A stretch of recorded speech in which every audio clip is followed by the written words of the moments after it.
Kisah Wali Paidi, bagian 5. Sesampainya di rumah, sehabis dari Gunung Arjuna, Wali Paidi menjalankan aktivitas sebagaimana biasanya.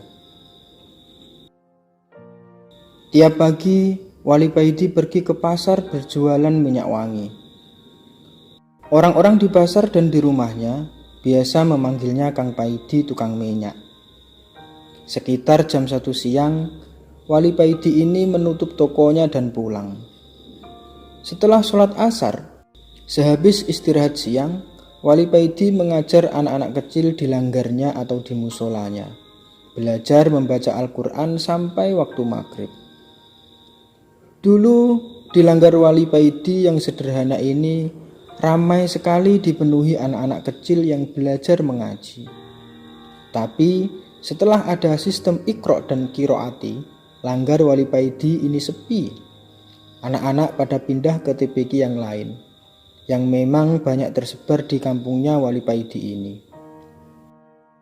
Wali Paidi sebenarnya juga ikut pelatihan metode Iqra maupun Qiroati yang diwajibkan kepada seluruh guru TPQ guna mendapatkan syahadah, semacam ijazah.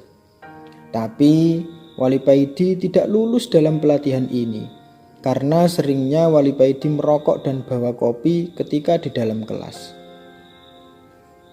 Jadinya, di langgar Wali Paidi ini metode yang digunakan tetap memakai metode lama, yaitu metode Baghdadi.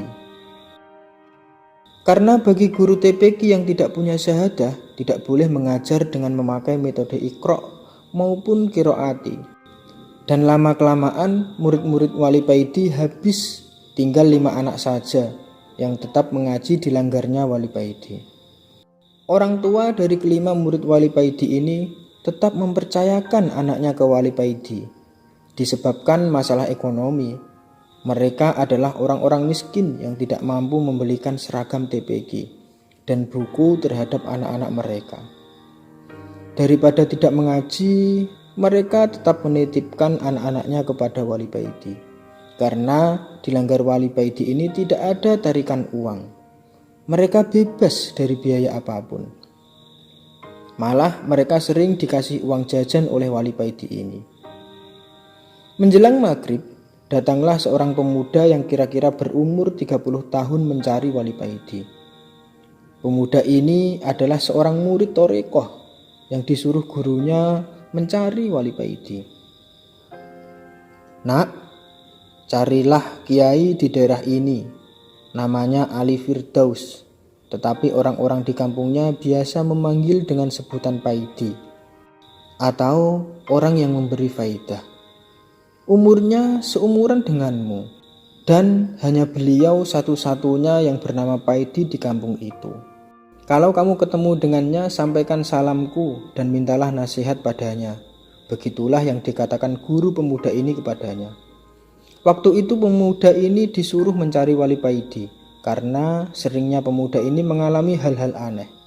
Seperti ketika sholat, tiba-tiba ia sudah berada di Makkah dan sholat di hadapan Ka'bah. Dan banyak orang yang melihatnya sholat di atas daun, padahal dia ada di rumah. Pemuda ini akhirnya sowan kepada gurunya dan melaporkan semua kejadian yang dialaminya dan disuruh mencari Kiai Ali atau Kiai Paidi. Sesampai di kampung yang dimaksud, pemuda ini bertanya-tanya kepada orang-orang, "Di manakah rumah Kiai Paidi?" "Di sini tidak ada yang namanya Kiai Paidi, yang ada Kang Paidi, seorang penjual minyak wangi." Begitu jawab orang kampung ketika ditanya pemuda ini. "Baiklah, di mana rumah Kang Paidi, penjual minyak wangi itu?" tanya pemuda ini. Pemuda ini yakin bahwa Kang Paidi itulah Kiai Paidi yang dicarinya. Karena gurunya juga bilang bahwa nama Paidi hanya satu orang di kampung ini. Pas waktu maghrib, pemuda ini sampai di rumah Wali Paidi. Pemuda ini bertanya kepada seorang wanita yang berada di depan rumah Wali Paidi. "Apakah benar ini rumah Kang Paidi penjual minyak wangi?"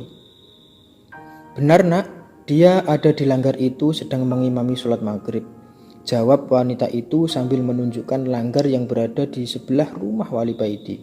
"Terima kasih, Bu," Jawab pemuda ini sambil menuju ke langgar guna sholat maghrib dan sekalian sowan kepada Kiai Paidi. Sehabis wudhu, pemuda ini masuk ke langgar sholat berjamaah bersama yang lain. Dilihatnya yang sholat di langgar ini cuma 3 orang. Dia berdiri di samping mereka. Ketika pemuda ini mendengar surat Al-Fatihah yang dibaca Wali Paidi, hati pemuda ini menjadi galau karena Wali Paidi ini ketika membaca huruf Ain menjadi Ngin, Robbil Alamin menjadi Robbil Ngalamin. Gimana mau kusuk dan diterima sholatnya, wong bacanya aja sudah keliru. Apakah tidak salah gurunya menyuruhnya sowan kepadanya? Gumam pemuda ini. Setelah salam dan melakukan wirid seperti biasa pada umumnya, Wali Paidi ini melanjutkan dengan sholat sunnah. Dan sehabis sholat sunnah, Wali Paidi ini keluar dari langgar dan duduk di teras sambil merokok. Pemuda ini menghadap kepada Wali Paidi.